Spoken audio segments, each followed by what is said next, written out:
बिस्मिल्लाहिर्रहमानिर्रहीम। अस्सलाम वालेकुम डियर स्टूडेंट्स। आज का जो हमारा टॉपिक है that is about introduction of carbohydrates. Chapter number 2 we have started chapter number 2 which name is biological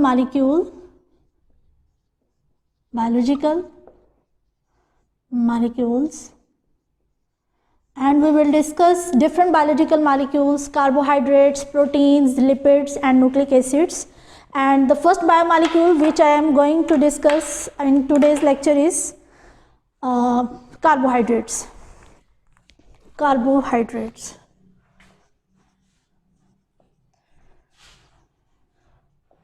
सबसे पहले तो हम डिस्कस कर लेते हैं importance of carbohydrates. They are most abundant biomolecule in living organisms. Living organism के अंदर अगर हम बात करें कि सबसे ज़्यादा कौन सा बायोलॉजिकल मॉलिक्यूल जो है वो प्रोमिनेंट है या डोमिनेंट है या अबंडेंट है, तो दैट इज़ कार्बोहाइड्रेट। फिर हम कहते हैं it is present in all living organism and all part of the cells में जो है ये कार्बोहाइड्रेट्स जो है ये प्रेजेंट होते हैं। कार्बोहाइड्रेट का जो है इम्पोर्टेंस जो है इसकी वो स्ट्रक्चरली भी है और फंक्शनली भी है। Carbohydrates play both structural and functional role in living organism. Carbohydrates play both structural and functional role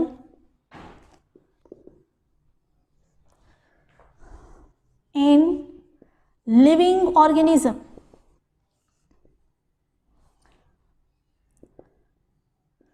सबसे पहले हम डिस्कस कर लेते हैं कि स्ट्रक्चरल रोल क्या है। तो आप जानते हैं कि जो प्लांट्स की सेल वॉल है ये कार्बोहाइड्रेट यानी सेलुलोज से मिलकर बनी होती है। तो सबसे पहले हम डिस्कस करने जा रहे हैं structural role of carbohydrates. Structural role यानी कि it will make the cell wall of plants यानी जो कि सेलुलोज से मिलकर बनी हुई है। इसी तरह से अगर हम बात करें सेल वॉल ऑफ फंजाई तो वो काइटन से मिलकर बनी हुई है। And chiton is also carbohydrate in nature, it is a polysaccharide. Cellulose is also a polysaccharide. इसके अलावा ये जो काइटन जो है it is also present in the exoskeleton of insects, crabs, lobster. ठीक है, इनके एक्सोस्केलेटन में भी जो है वो काइटन जो है वो प्रेजेंट होती है। इसके अलावा राइस, जो कि आप जानते हैं राइस में भी कार्बोहाइड्रेट्स प्रेजेंट है in the form of starch. फिर अगर हम बात करें कॉटन की तो कॉटन को हम कहते हैं it is the pure form of cellulose.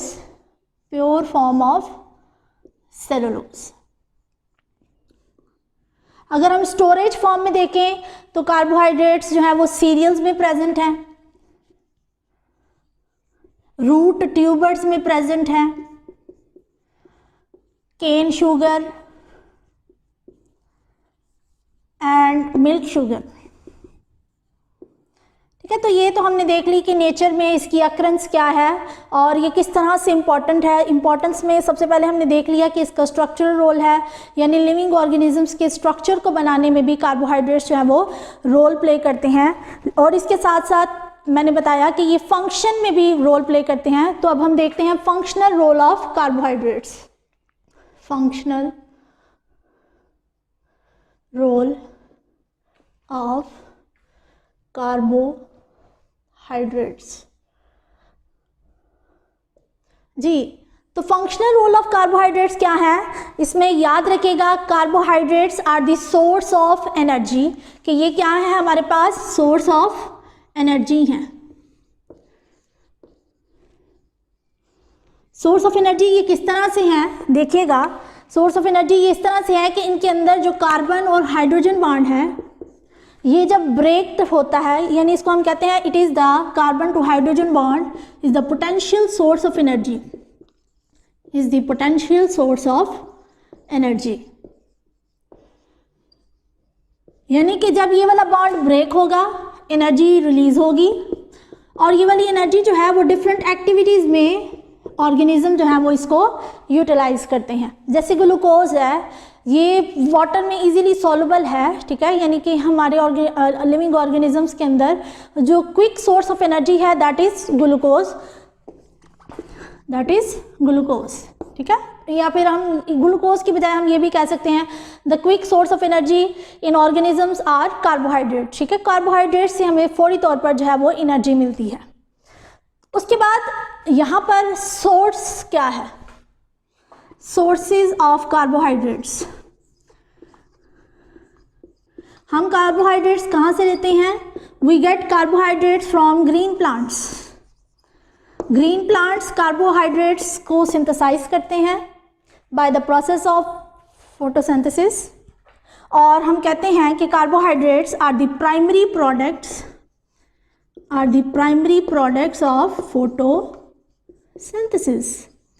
Photosynthesis का इक्वेशन जिसमें हम कहते हैं carbon dioxide plus water in the presence of sunlight and chlorophyll,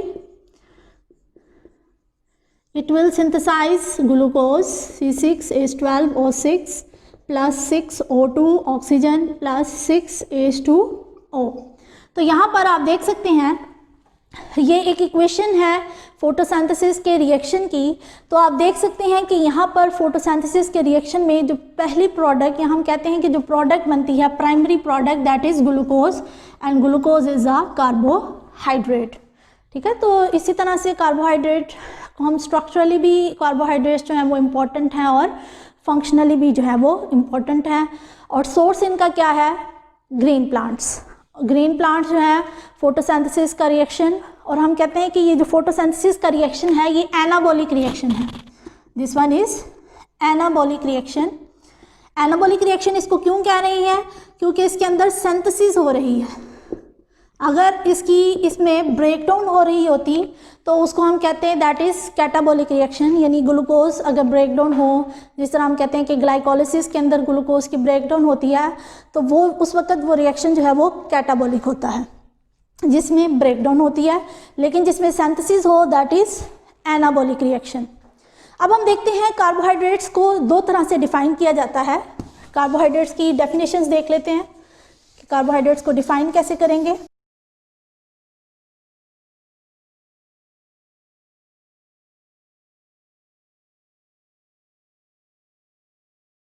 जी, इसकी दो डेफिनेशंस हैं आपकी बुक में। फर्स्ट डेफिनेशन लिखी हुई है कार्बोहाइड्रेट्स आर हाइड्रेटेड कार्बन, कि इनको हम कहते हैं कि ये क्या है? Hydrated carbon. अब हाइड्रेटेड कार्बन का मीनिंग समझिएगा। इसका मतलब ये है कि कार्बोहाइड्रेट्स के अंदर हाइड्रोजन और ऑक्सीजन की कंसंट्रेशन बिल्कुल वही है जो कि वाटर में पाई जाती है, वाटर में पाई जाती है। जैसे कि फ़र्ज़ करें ग्लूकोज का फार्मूला है C6H12O6। यानी यहाँ देखिएगा वाटर में ऑक्सीजन का मॉलिक्यूल एक है, उसके मुकाबले में हाइड्रोजन डबल है, यानी 2 गुना कह लें, यानी ऑक्सीजन के 1 मॉलिक्यूल, हाइड्रोजन के 2 मॉलिक्यूल। और अगर यहाँ पर भी हम इसको कंसिडर करें, ये मॉलिक्यूलर फार्मूला है इसका, अगर हम इसको थोड़ा सा सिंप्लीफाई करें H2O, यानी जितने भी हमारे पास कार्बोहाइड्रेट्स के मॉलिक्यूल हम देखेंगे उनके अंदर बिल्कुल वैसे ही जिसके कार्बन और ऑक्सीजन हाफ होंगे as compare to hydrogen. Carbon और ऑक्सीजन हाफ होंगे as compare to hydrogen, just like as in water. जिस तरह वाटर में ऑक्सीजन के मॉलिक्यूल हाफ है एज कम्पेयर टू हाइड्रोजन, इसी तरह से कार्बोहाइड्रेट्स में भी इसी तरह का केस है। जैसे कि मैंने अभी आपके सामने जो है वो ग्लूकोज को डिस्कस किया कि ग्लूकोज का मालिकुलर फार्मूला C6H12O6 है।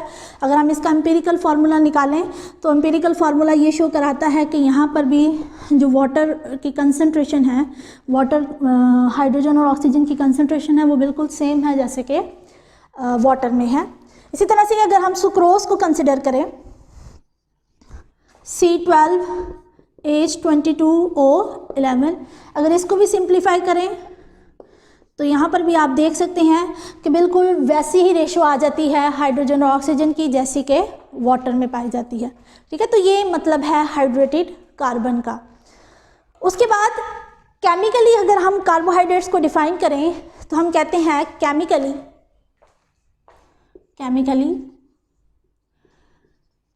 carbohydrates are defined as polyhydroxy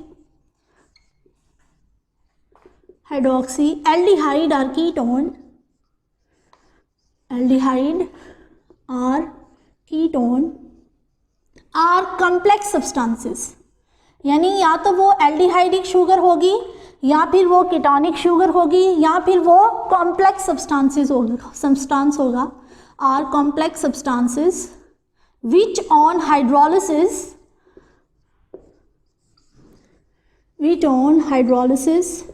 yield का मतलब है देना, आउटपुट उसकी क्या आ गई yield polyhydroxy aldehyde and ketonic subunit, polyhydroxy aldehyde और कीटोन सब यूनिट्स, यानी जिन सब यूनिट्स से मिलकर वो बना है जब उसकी हाइड्रोलिसिस कराएं तो वो सब यूनिट्स जो है वो हमें मिल जाएं।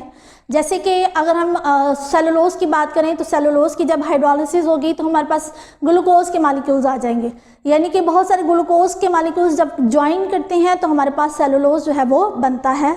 अब यहाँ पर हाइड्रोलिसिस क्या है? Hydrolysis involves the breakdown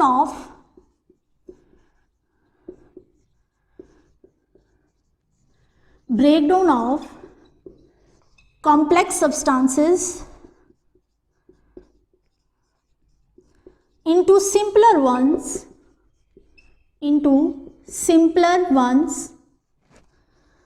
by using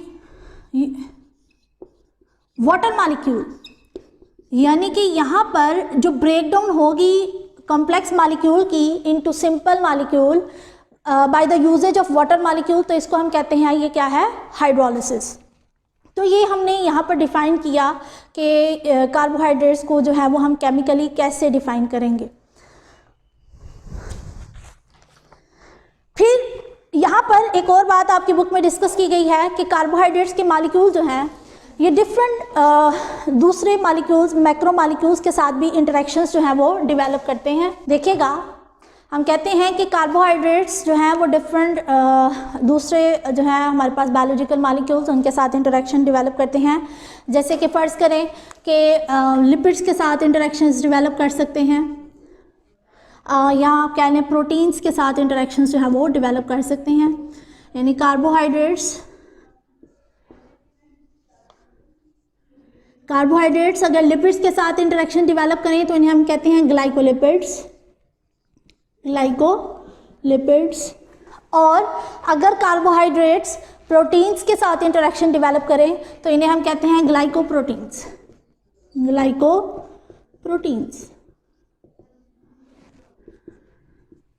और इन दोनों को हम कलेक्टिवली कहते हैं दीज आर कॉन्जुगेटेड मॉलिक्यूल्स।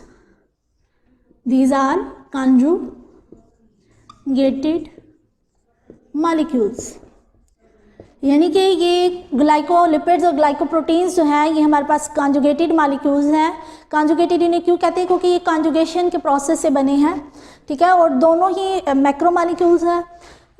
अब ये जो ग्लाइकोलिपिड्स और ग्लाइकोप्रोटीन्स हैं इनका बड़ा इंपॉर्टेंट रोल है। They play structural role in extracellular matrix of animal and bacterial cell